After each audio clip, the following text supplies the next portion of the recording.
On my birthday, my son gave me a bottle of whiskey and said with a smile, "Just don't choke on it." I smiled back, but in the evening my grandson wrote, "Grandpa, don't drink the whiskey my dad gave you." He told me the terrible truth. 2 days later, my son arrived, and I poured him the same whiskey. What happened to him next shocked me to the core. Before we continue, please subscribe to the channel and write in the comments what time it is where you are now. The photo slipped from my trembling fingers and fluttered to the patio table like a wounded bird. There we were, frozen in time, Melvin at 12, gap-toothed and grinning, his arms slung around my shoulders after we'd built his treehouse together. My hands weren't shaking from age. They were shaking from the memory of our last conversation 3 months ago, when he'd looked at me with those same eyes and asked when I planned to stop hoarding everything. I steadied my grip on the frame and set it carefully next to the stack of plates. 2:30 in the afternoon, July 4th, and I'd been out here for half an hour arranging everything just right. The patio furniture gleamed under the Ohio sun, each chair positioned exactly where Martha would have wanted them. I'd even brought out her good china, the set with the tiny blue flowers she'd saved for special occasions. The grill hissed to life on my third attempt, flames dancing blue and orange beneath the grate. 40 years as an engineer, and I still felt that small satisfaction when mechanical things worked as intended. The charcoal would need 20 minutes to reach proper temperature. I checked my phone again. No messages. Not even a happy birthday dad text from Melvin. Back in April, he'd cornered me in the kitchen after Easter dinner. "You can't take it with you," he'd said, gesturing around the house like it was some kind of prison. "Ella and I have been talking. We think it's time to discuss your arrangements." His voice had that careful tone people use when they think you're losing your mind. When I'd mentioned keeping the house until I was good and ready to leave it, his jaw had tightened, in a way that reminded me uncomfortably of his mother when she was angry. The bourbon glasses caught the light as I arranged them on the outdoor bar cart. Real crystal, the kind that rings like a bell when you tap it. I'd been saving these for a special toast, maybe when Melvin and I finally worked through whatever was eating at him. Today felt like the right day for new beginnings. My phone buzzed. For a moment my heart lifted, but it was just a spam call about extended car warranties. I let it ring through to voicemail and went back to adjusting the napkin holder for the third time. The red, white, and blue napkins Martha had bought last summer were still crisp in their packaging. She'd been so excited about hosting the 4th of July. "Next year," she'd said from her hospital bed, "we'll make it really special." The outdoor speakers crackled when I tested them, then filled the backyard with soft jazz. Neighbors were already firing up their own grills. The smell of charcoal and lighter fluid drifted over the fence, mixing with the sweet scent of Mrs. Henderson's roses. Normal people having normal family gatherings, probably without sons who made their retirement sound like a selfish act. I walked back to the table and picked up another photo, this one from Melvin's college graduation. Wendy stood beside him in a yellow dress, pregnant with Roy and glowing. I'd been so proud that day, watching my son accept his computer science degree, knowing he'd landed that job at Nationwide right out of school. When had things gotten so complicated between us? The ice clinked against the pitcher as I filled it with sweet tea. Martha's recipe, with just enough lemon to cut the sugar. Melvin used to beg for this tea during summer visits when he was little, before college and marriage and mortgages turned him into someone who calculated the value of everything, including his old man's life. My watch read 3:20. They'd be here soon. Ella first, probably, then Melvin with Wendy and Roy. I straightened my shirt, a crisp blue button-down Martha had bought me for Father's Day 2 years ago. The fabric still smelled faintly of her perfume. Or maybe that was just wishful thinking. The backyard looked perfect. Festive but not overdone, welcoming but not desperate. Today was going to be different. Today we'd find our way back to each other. I'd make sure of it. A car door slammed somewhere out front, and my pulse quickened. I checked my watch again, 3:25. Someone was early. I walked toward the side gate, smoothing down my shirt one more time and thinking, here we go. The gate latch clicked under my palm just as Ella stepped out of her Honda Accord, her teacher's bag slung over one shoulder and a wrapped gift tucked under her arm. Relief flooded through me. Not Melvin yet, Just my daughter with her worried eyes and that soft smile she'd inherited from Martha. Dad, you look good. The backyard setup is perfect. She hugged me tighter than usual, her arms lingering around my shoulders like she was checking to make sure I was still solid, still here. Sweetheart, you're early. I was hoping it might be. Melvin, he's coming with Wendy and Roy around 4:15. She pulled back, studying my face with that teacher's intuition that missed nothing. He texted me 20 minutes ago. We walked toward the patio together, her sandals clicking against the flagstones I'd pressure washed yesterday. The gift bag rustled as she set it on the table. Homemade something, knowing Ella. She'd been crafting since middle school, turning scraps and imagination into treasures that actually meant something. Iced tea? I reached for the pitcher, grateful to have something to do with my hands. Please? She settled into the chair closest to the house, the one with the best view of the driveway, and immediately started twisting her wedding ring, a habit she'd developed during her divorce proceedings last year. Dad, I need to talk to you about Melvin. He's been different lately. The ice cubes clinked against the glass as I poured. Different how? We had that discussion about the will, but that's normal for families. It's not just the will. Her voice dropped to that careful tone she used with difficult students.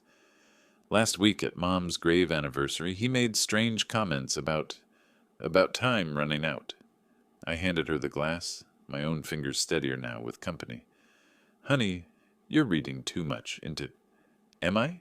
He asked me last month how long people usually live after retirement. What kind of question is that?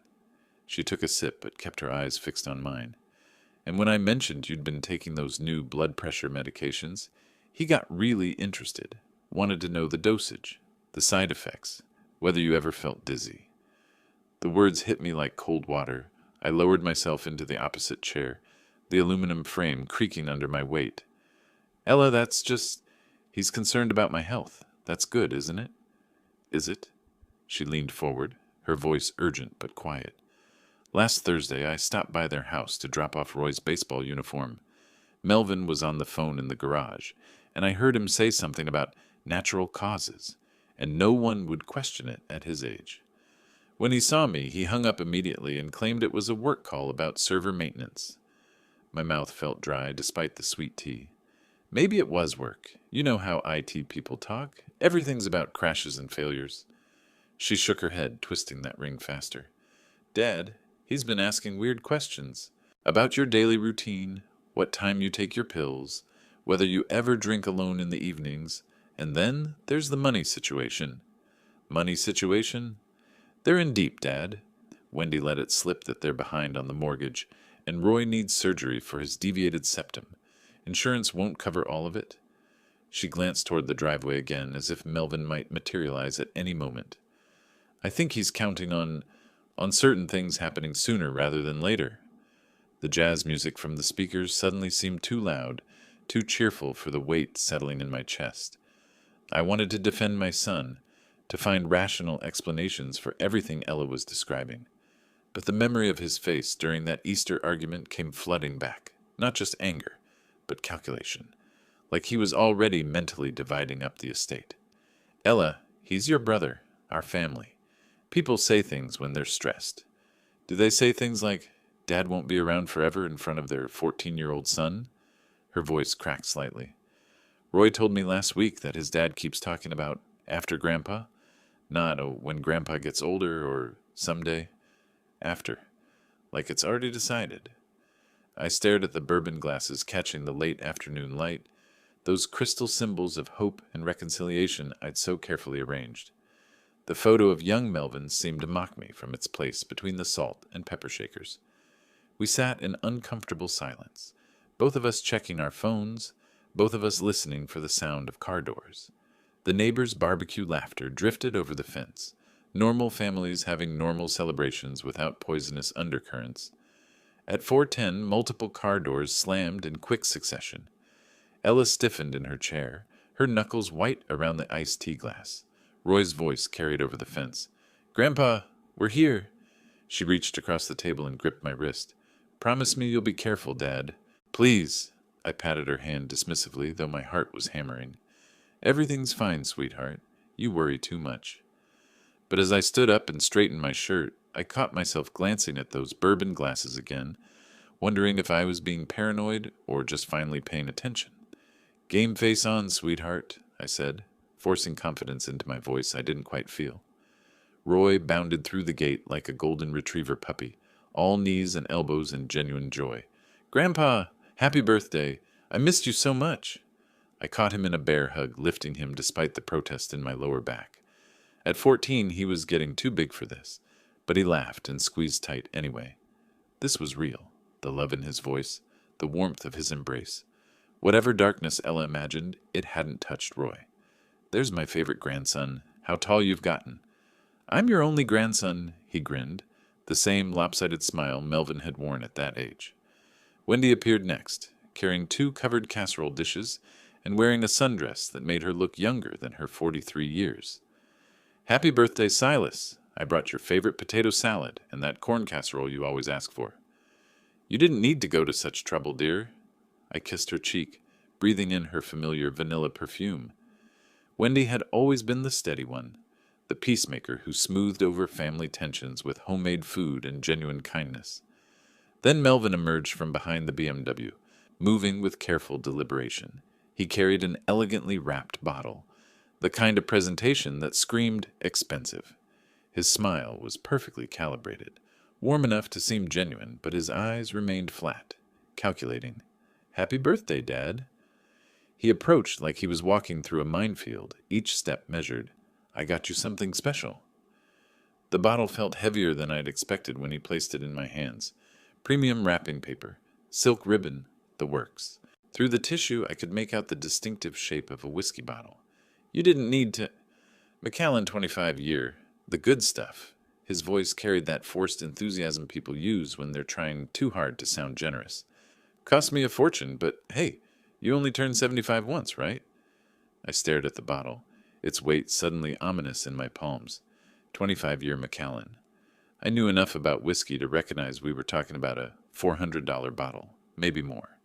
The kind of gift that was either genuinely generous or expensively calculated.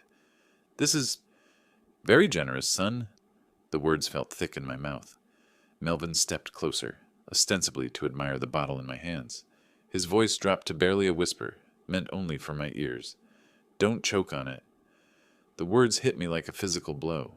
I looked up sharply, but his face was already composed in that practiced smile, and he was speaking at normal volume again. You deserve the best, Dad. Enjoy every drop. The emphasis on every drop sent ice through my veins. I caught Ella watching from the table, her face pale with concern, though she couldn't have heard what I'd just heard. Well, Wendy clapped her hands together, oblivious to the undercurrent. Should we get this food set out? I'm starving, and I bet Roy's about to eat his own arm. Everyone began moving toward the table, the moment of horror dissolving into normal family logistics. Roy grabbed plates while Wendy uncovered dishes, filling the air with the scent of mayonnaise and fresh corn. Ella helped arrange serving spoons, shooting worried glances between Melvin and me. I placed the whiskey bottle in the center of the table like a centerpiece, its elegant wrapping catching the dappled sunlight, filtering through the oak leaves. Melvin watched me position it, satisfaction flickering across his features so briefly I almost missed it. Can we eat now, Grandpa? I'm starving. Roy had inherited his mother's practical nature, focused on immediate needs rather than adult complexities. Wendy started passing dishes around the table, chattering about Roy's baseball season and her garden club's latest project. Normal conversation, normal family dynamics, while that whiskey bottle sat between us like a beautiful, expensive threat. I forced myself to smile, to nod at appropriate moments, to ask Roy about his summer reading list, but Melvin's whispered words echoed in my mind, don't choke on it, not, I hope you enjoy it, or happy birthday, a warning, or a promise. Let's celebrate, I said aloud, raising my iced tea glass in a toast. Inside my head, a different voice added, and figure out what the hell just happened. The knife sliced through grilled chicken with surgical precision, but my hands betrayed me with the slightest tremor. Roy held his plate eagerly beneath the carving board, completely oblivious to the tension crackling between the adults, like static electricity. Grandpa, this smells incredible. I'm starving. His enthusiasm was genuine, infectious, everything I'd hoped this evening would be. Only the best for my birthday dinner, buddy. I placed the largest piece on his plate, the meat still steaming. The whiskey bottle sat in the center of our table, like an elegant monument to whatever game Melvin was playing. Wendy passed dishes with practiced efficiency, her cheerful chatter filling the spaces where conversation should have flowed naturally. The potato salad turned out perfect, don't you think? I used your mother's recipe, Silas. Added just a touch more mustard, like she always did. She would have loved that attention to detail. I meant it, though Martha would have also noticed the frost settling over her son's face every time someone spoke to him directly. Roy dove into his meal with teenage appetite, talking between bites about baseball practice and summer reading assignments. His animated gestures reminded me of Melvin at that age, back when my son's eyes still lit up when he saw me coming home from work. Melvin, do you remember when we built your first birdhouse? I tried, desperate to crack through his wall of indifference. You were maybe 8 years old, so determined to get every angle perfect. He looked up from his plate for the first time since we'd sat down. That was a long time ago, Dad. You were so proud when the first cardinal moved in that spring. You sat by the kitchen window for hours, waiting to see if they'd stay. I could picture him clearly, small hands pressed against the glass, breath fogging the pane with excitement. Things change. He returned to cutting his food with mechanical precision, each movement deliberate and cold. Ella jumped in quickly, sensing the conversation's dangerous trajectory. Roy, tell Grandpa about your science project, the one about renewable energy? But Roy had different ideas. Grandpa, tell us about that time the bridge almost collapsed. Mom never gets the engineering details right. I tell it perfectly fine. Thank you very much, Ella protested, grateful for the topic change. But Grandpa tells it better, with all the technical stuff that makes it exciting. Roy's eyes shone with genuine interest, the kind of attention that made old stories worth repeating. I leaned back in my chair, feeling more solid with my grandson's enthusiasm anchoring me. Well, it was 1987, and we were inspecting the Henderson Creek Bridge after that terrible storm in March. The story unfolded naturally. Steel fatigue calculations, emergency load redistributions, the race against time to reinforce critical joints before the morning rush hour. Roy hung on every word, asking questions about beam specifications and safety margins that showed he'd inherited some of the family engineering instincts. Melvin checked his phone twice during my account, his disinterest so pointed it felt deliberately cruel. Wendy listened politely while serving seconds, and Ella encouraged me with nods and follow-up questions, but I could see her watching Melvin's face, cataloging his coldness for later analysis. So you basically saved hundreds of people? Roy's voice carried that adolescent awe that made me remember why I'd loved my work so much. I did my job, kiddo. That's what engineers do. We solve problems before they become disasters. I caught Melvin's sharp look at those words, something flickering behind his eyes that made my stomach tighten. The sun had shifted lower, casting longer shadows across our table. The whiskey bottle caught the light differently now, its crystal surface throwing fractured rainbows onto the white tablecloth. Beautiful and somehow ominous, like everything else about this birthday that wasn't going according to plan. Can I have some of that special whiskey, Grandpa? Just a tiny sip for your birthday. Roy's innocent question hit the table like a dropped glass. I reached toward the bottle automatically, then caught Melvin's sharp, predatory look and froze mid-motion. Maybe when you're older, buddy. The words came out strained, uncertain. Melvin's expression relaxed slightly, satisfaction replacing alert tension. Ella stood abruptly, gathering empty plates with sudden efficiency. Well, this was lovely, but we should probably... You don't need to clean up, honey, I protested weakly, but Ella was already in motion, stacking plates with the methodical purpose of someone who needed busy work to process complicated emotions. It's no trouble, Dad. She balanced 3 plates in one hand while reaching for serving spoons with the other. Besides, many hands make light work. Roy groaned dramatically from his chair. Do we have to leave already? I don't want to go yet. Can I sleep over? Please, Grandpa? The hope in his voice nearly broke my heart. Next time, buddy. Maybe next weekend if your parents say yes. I ruffled his hair, memorizing the feel of it beneath my palm. I'll even make those chocolate chip pancakes you love. Promise, I'll bring my sleeping bag and we can watch old movies." His excitement was a bright spot in an evening that had grown increasingly hollow. Promise. The word felt heavier than it should have, weighted with uncertainty I couldn't quite name. Wendy moved efficiently around the table, gathering her empty casserole dishes and wrapping leftover cake in aluminum foil. "Silas, thank you for such a wonderful evening. The grilling was masterful, and that corn salad was perfect with the chicken. It was nothing special, just family time." But even as I said it, I knew it had been something special, just not in the way I'd hoped. Special in its revelation of how far apart we'd all drifted, how much careful choreography it took to maintain even the pretense of closeness. We moved in a familiar dance toward the front yard, everyone carrying something, leftover food, gift bags, the remnants of celebration. Roy dragged his feet, still pleading his case for an extended visit, while the adults gathered jackets and keys with the practiced efficiency of people eager to escape. The evening air felt cooler on the front lawn, filled with the distant sound of fireworks beginning in other neighborhoods. Wendy loaded her dishes into the BMW's trunk, while Roy climbed reluctantly into the back seat, still waving at me through the rear window. "Thanks for dinner, Dad." Melvin's voice carried no warmth, just obligation fulfilled. He extended his hand for a shake instead of the hug I'd instinctively moved toward. "We'll see you soon." His palm was dry, the grip perfunctory and brief. "Son, I hope we can talk more next time. Really talk, about everything." "Sure, whatever." He was already turning toward the driver's seat, eager to put distance between us. Ella lingered, her keys jingling nervously in her hand. "Dad, call me tomorrow, okay? Just to check in." "I'm fine, sweetheart. Stop worrying about your old man." I forced lightness into my voice, though her concern was starting to feel prophetic rather than paranoid. "I can't help it. That's what daughters do."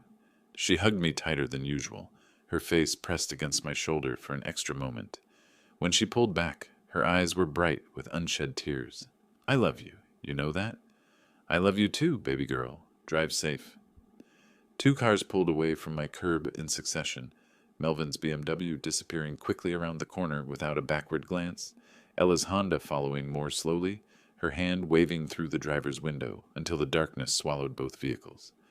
I stood alone in my front yard, porch light casting a yellow circle around my feet, listening to the silence that rushes in after departing family. The evening felt unfinished, like a song that ended on the wrong note. Inside, the kitchen looked like the aftermath of good intentions. Dirty plates waited beside the sink, serving spoons scattered across counters, the whiskey bottle sitting prominently where I'd left it. The elegant packaging seemed to mock me now. All that expensive presentation for what? A dinner that revealed more fractures than it healed? I picked up the bottle, hefting its weight, studying the label with new attention. Macallan 25 year, the kind of whiskey that cost more than most people spent on groceries in a month. Either an extravagantly generous gift or an expensively calculated one. The crystal felt cold in my hands despite the warm evening. Maybe one glass wouldn't hurt. It was my birthday after all, and if the day had taught me anything, it was that hoping for reconciliation was probably naive. Sometimes a man just needed a drink to wash down disappointment. I reached for a clean glass from the cabinet, then paused as my phone buzzed against the counter. The phone screen lit up with a text notification, and I set down the whiskey glass to read what I assumed would be a belated birthday message from a neighbor or old colleague. Instead, Roy's name appeared above words that made my blood freeze. "Grandpa, don't drink the whiskey Dad gave you." I stared at the message, reading it 3 times before the meaning penetrated. My fingers fumbled as I typed back, "What? Why would you say that?" The response came quickly, with the lightning speed only teenagers possessed. I saw him put something in it. Something bad. I wasn't supposed to see, but I did. The kitchen tilted around me. I gripped the counter's edge, my knuckles white against the dark granite. "What do you mean, something bad? What did you see exactly?" 3 dots appeared, disappeared, appeared again as Roy typed and retyped his response. Finally, he had a little bottle and poured stuff in. Then he shook it up.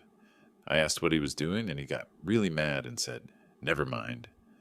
My legs gave out. I sank into the nearest chair, the phone trembling in my hands. The expensive whiskey bottle sat across the kitchen like an accusation, its crystal surface reflecting the overhead lights back at me in fractured pieces. "Thank you for telling me," I managed to type, my thumbs clumsy on the small screen. "Delete these messages right now. Don't let anyone see them." "Already doing it," came Roy's immediate reply. "Are you okay, Grandpa? I was so scared." Scared. My 14-year-old grandson had been carrying this knowledge for hours, watching his father give poisoned whiskey to his grandfather, torn between family loyalty and basic human decency. The courage it must have taken to finally send that warning. "I'm okay now, thanks to you. You're a brave boy. This stays between us." I forced steadiness into my words, despite the earthquake happening inside my chest. "I love you, Grandpa." Those 4 words hit harder than any physical blow. "I love you too, son. More than you know." I set the phone down and stared across the kitchen at Melvin's gift. The bottle that had seemed elegant before now looked sinister, its expensive wrapping paper like funeral garb. My son, my own flesh and blood, had tried to poison me. On my 75th birthday, in front of his own child. The room felt too small suddenly, walls pressing in as the full weight of betrayal settled over me. I moved to the living room, needing space to process what Roy had revealed. Every detail from dinner took on new meaning. Melvin's cold satisfaction when I'd reached for the bottle, his emphasis on enjoy every drop, the way he'd watched my reactions with predatory patience. "Don't choke on it." Not a casual comment, but a promise, a threat, a preview of what he hoped would happen when I drank alone later, when there would be no witnesses to what looked like natural causes at my age. I slumped into Martha's old reading chair, the one with the faded floral upholstery she'd refused to let me replace. The whiskey bottle glowed under the kitchen lights, beautiful and deadly, like everything else about my son that I'd failed to see clearly. How long had he been planning this? Was it just about money, or had his hatred run deeper than I'd realized? And what kind of poison had he used? Something that would mimic a heart attack, probably, or a stroke. Something that would let him play the grieving son at my funeral, while secretly celebrating his inheritance. My phone lay silent beside me, all evidence of Roy's warning erased. The boy had risked everything to save me, while his father had smiled and shaken my hand after literally handing me death in an expensive package. I whispered to the empty house, "What am I going to do now?" The question hung in the air like incense, heavy and unanswered.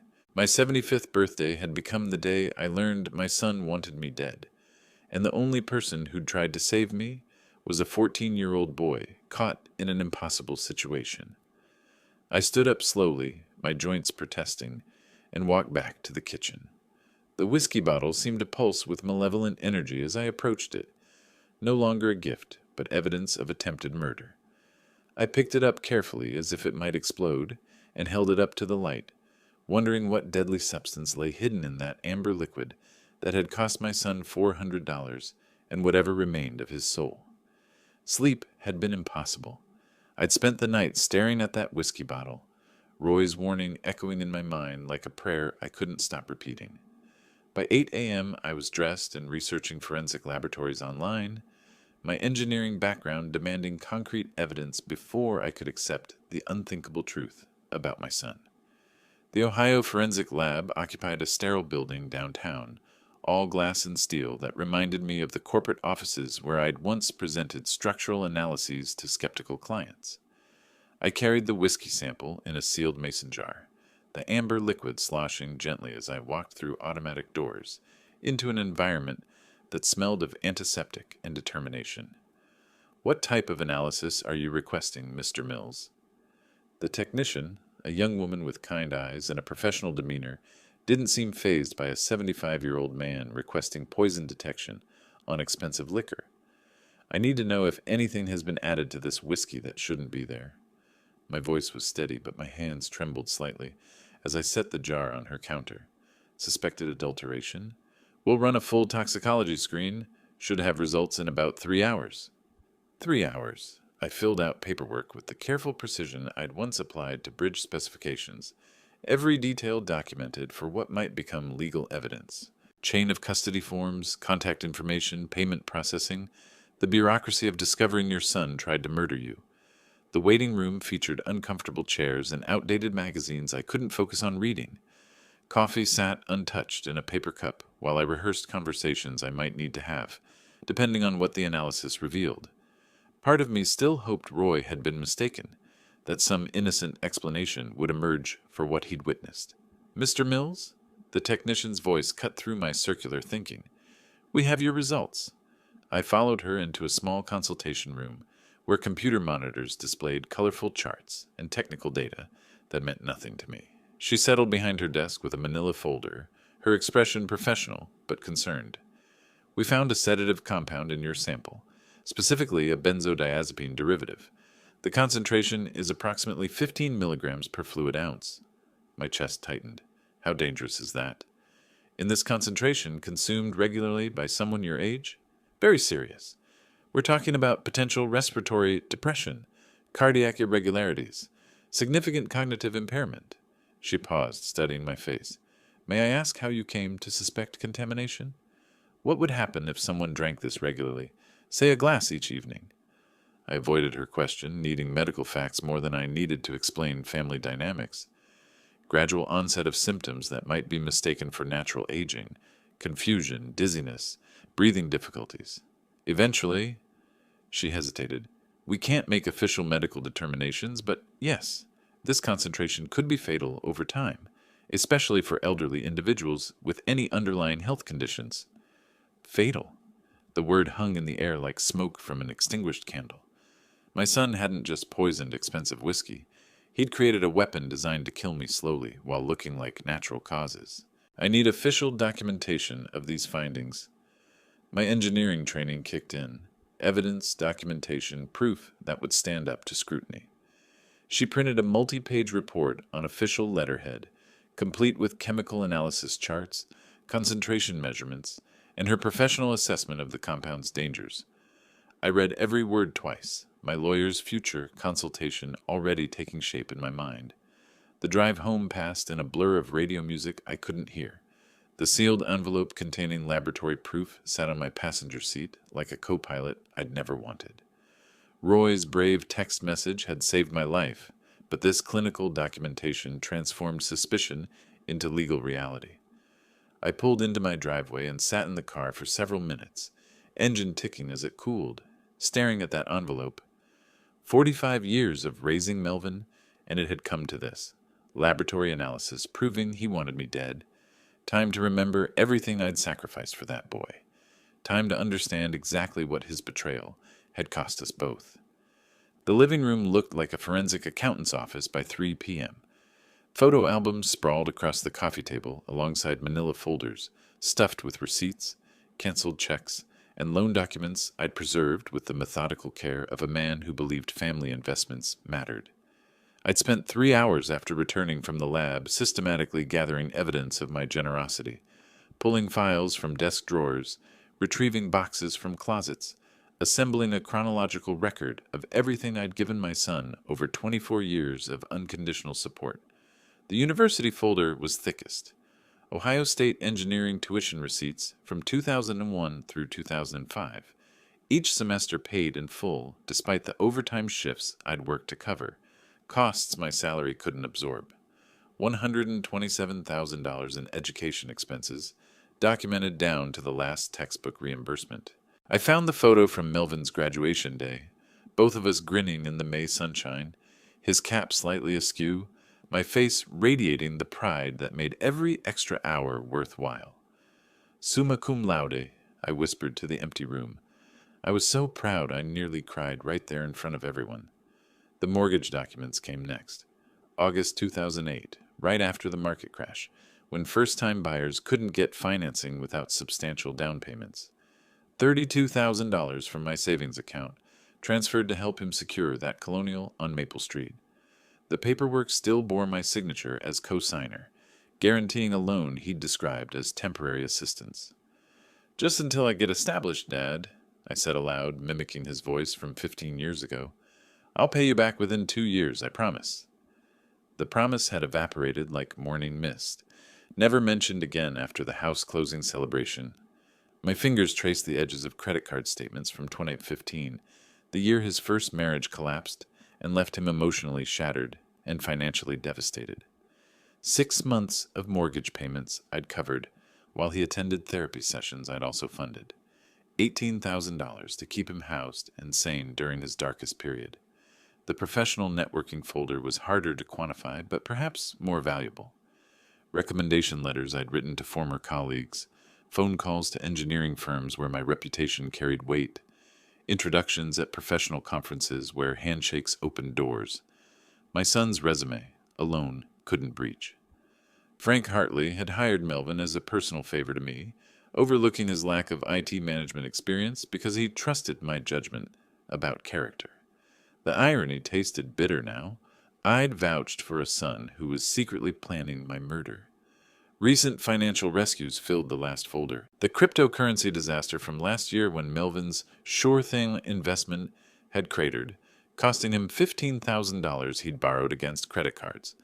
Another $8,000 for the failed startup venture he'd begged me to support, promising revolutionary returns that never materialized. I calculated rough totals on my legal pad: education, housing, crisis management, career advancement, recent bailouts, over $200,000 in direct financial support, plus invaluable professional connections and emotional availability whenever he needed guidance or comfort. Every birthday party I'd hosted, every holiday celebration where I played generous patriarch, every grandfather duty performed with genuine love for Roy, all of it now tainted by the knowledge that my recipient had been measuring my life expectancy and planning my death. The laboratory report sat atop this mountain of evidence like a prosecutorial exhibit, scientific proof that paternal love had been repaid with attempted murder. I arranged the documents in chronological order, building a case that any reasonable person would find compelling. Martha's photo smiled at me from the mantel, her gentle expression seeming to ask how I'd missed the warning signs, how our son had learned to calculate human worth in dollars while accepting unconditional support for decades. I reached for my appointment book from April, flipping to the pages around our inheritance discussion. My finger traced the date, April 23rd, 2025.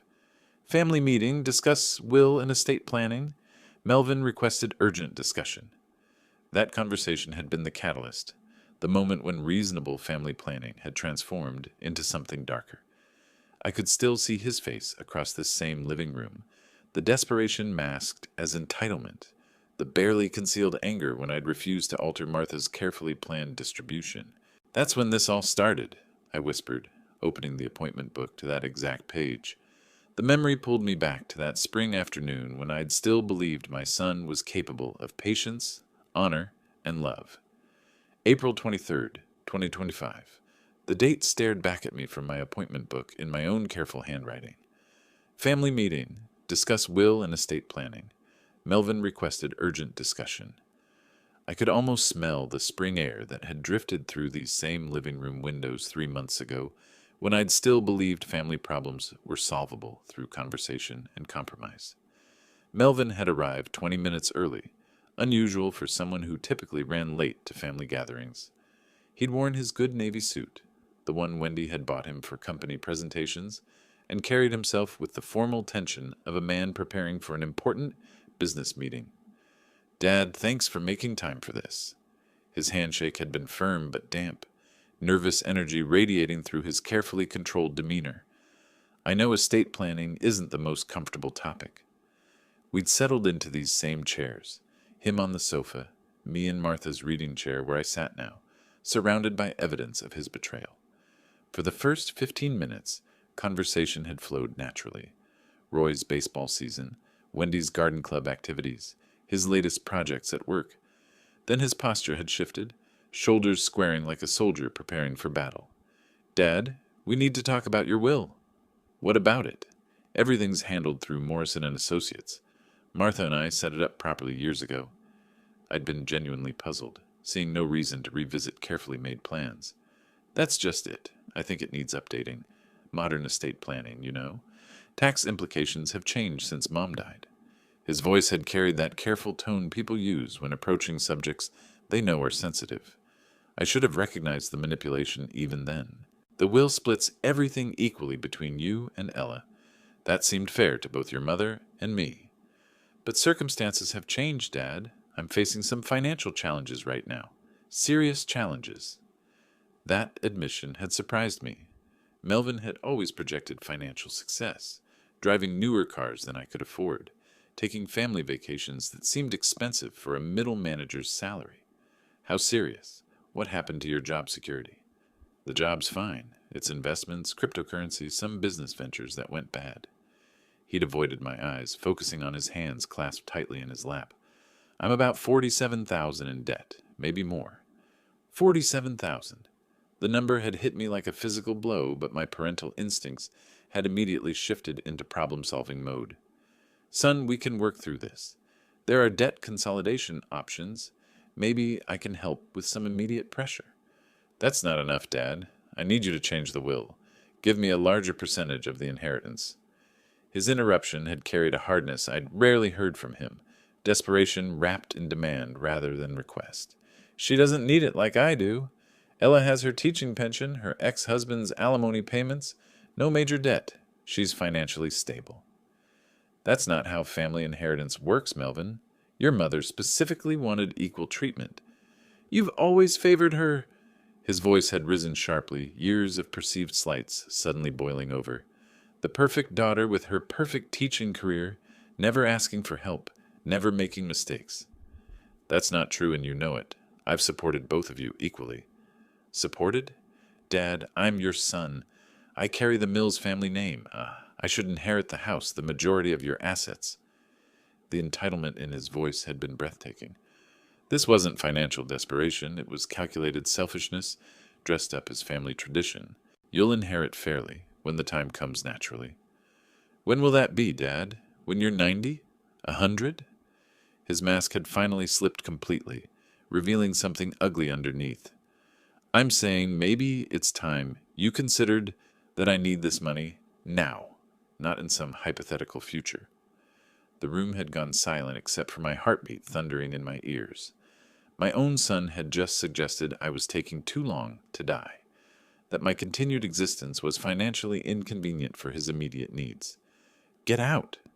The words had come from somewhere deep and cold inside me. Just get out of my house. He'd left without another word, slamming the front door hard enough to rattle windows. I'd stood in this same living room afterward, wondering where I'd failed as a father, how I'd raised someone capable of such mercenary calculation about his parents' mortality. Present-day me closed the appointment book with finality. That argument hadn't been the end of our conflict. It had been the beginning of his murder plot. When reasonable persuasion failed, he'd simply escalated to more direct methods. This is where it started, I said quietly to the empty house, and this is where I'll finish it. I reached for my phone, scrolling through contacts until I found Morrison and Associates. Time to make some changes to my will, but not the changes Melvin had demanded 3 months ago.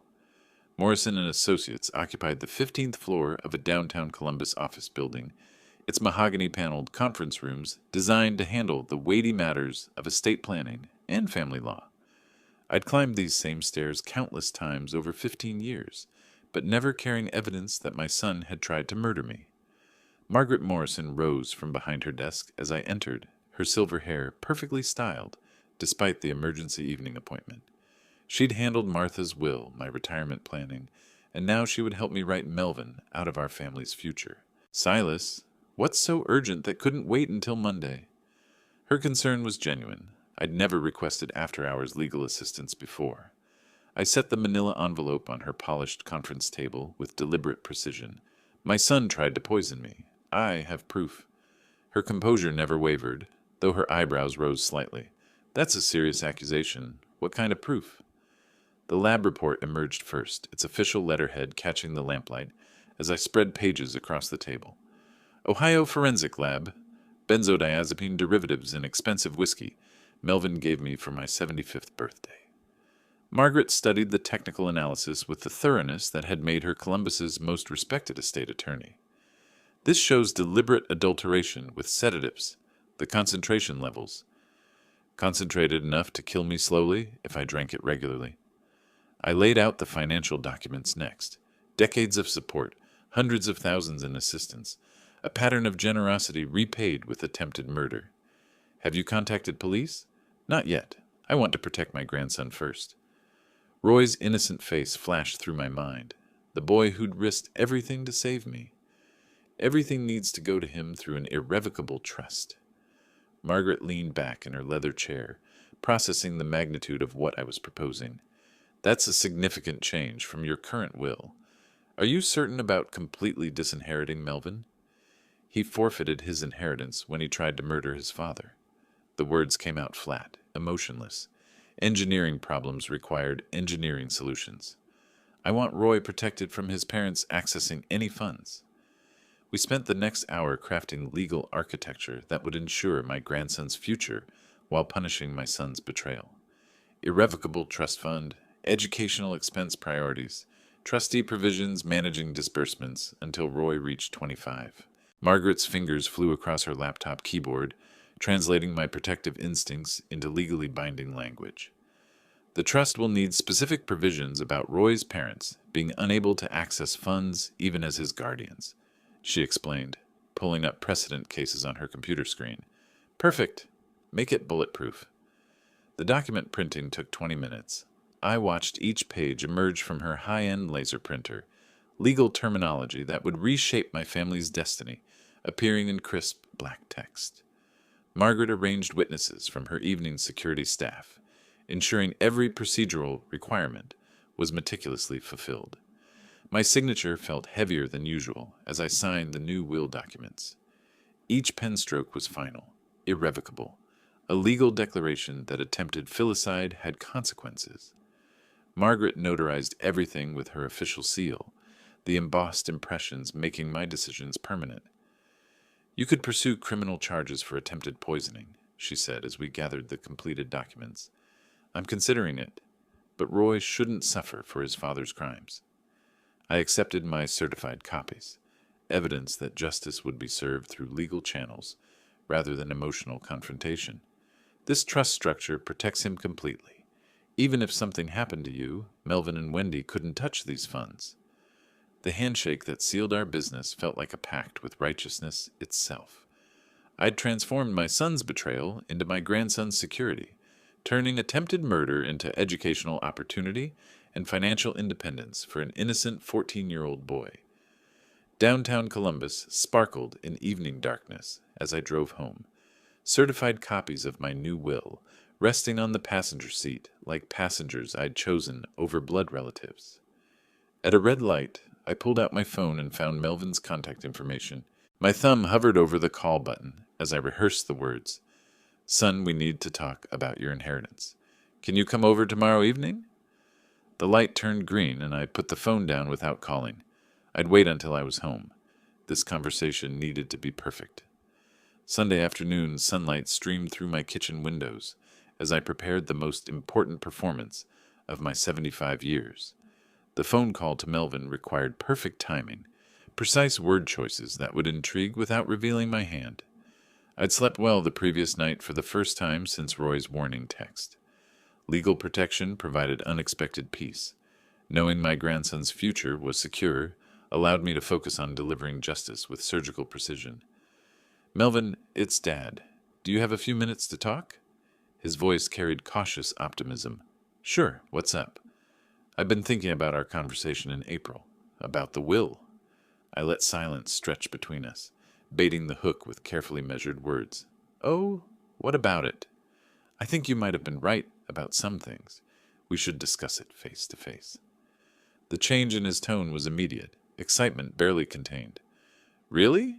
You've changed your mind about the inheritance split? Let's just say I've had time to reconsider your perspective on fairness. The lie tasted bitter, but justice required temporary deception. This sounds promising, Dad. When do you want to meet? Can you come over this evening, around 7? I checked my watch, giving myself 5 hours for meticulous preparation. Absolutely. Should I bring Wendy and Roy? No, this should be just between us. Father and son business. Roy needed protection from witnessing what was about to unfold. Perfect. I'll be there at 7 sharp. The phone call ended with Melvin's satisfied chuckle, the sound of a man who believed his patience was finally being rewarded. He had no idea he was walking into a trap designed by someone who'd spent 40 years solving engineering problems through methodical preparation. The poisoned whiskey bottle sat on my kitchen counter like evidence in a murder trial. I poured its deadly contents down the sink drain, watching expensive liquor disappear in an amber spiral that carried away Melvin's weapon. Hot, soapy water followed, multiple rinses ensuring no trace of sedatives remained in the crystal container. From my own collection, I selected identical whiskey. Same brand, same age statement, same amber color that would fool casual observation. The refilling process required precision, matching the original liquid level exactly so Melvin wouldn't suspect the switch. Under different lighting conditions, I tested the bottle's appearance. Kitchen fluorescents, living room lamps, natural sunlight through windows. Every angle needed to pass scrutiny from someone who expected his poison to still be there. The living room staging took an hour of careful arrangement. Chairs positioned for face-to-face confrontation, coffee table centered to hold the whiskey bottle like a centerpiece of deception. I placed the lab report just out of immediate sight, but within easy reach for the dramatic reveal. My rehearsal involved practicing every word, every gesture, every pause that would maximize psychological impact. I'd offer him the whiskey first thing, watch his eager acceptance of what he believed was still poisoned, let him drink, let him panic when I revealed the switch, then systematically destroy his world with evidence, legal consequences, and permanent banishment. Watch his reaction when he thinks it's still poisoned, I said aloud to my empty house, rehearsing the confrontation like an actor preparing for opening night. The backup evidence, financial documents, photographs, legal papers, waited in strategic locations around the room. Every piece of ammunition for our final battle arranged within arm's reach. At 6:45, I checked my preparations one final time. Whiskey bottle gleaming on the coffee table, evidence folders strategically placed, chairs positioned for maximum confrontational impact. Everything perfect for delivering justice to someone who'd tried to serve me death in an expensive package. Car headlights swept across my front window, 10 minutes early. Through the glass, I watched Melvin get out of his BMW, straightening his suit jacket with the confidence of a man expecting good news about inheritance acceleration. "Perfect," I whispered, my hand reaching for the door handle as my son approached with eager steps toward his own reckoning. Melvin approached my front door with the confident stride of a man expecting victory, his briefcase swinging at his side and his smile already calculating inheritance percentages. I opened the door before he could knock. "Dad, you look good tonight." His surprise seemed genuine. Perhaps he'd expected the poison to show more obvious effects by now. "I feel better than I have in months, son. Come in, let's talk." He settled into the chair I'd positioned for confrontation, his posture relaxed and eager. The briefcase rested against his leg, probably containing legal documents he hoped I'd sign, transferring wealth from living father to impatient son.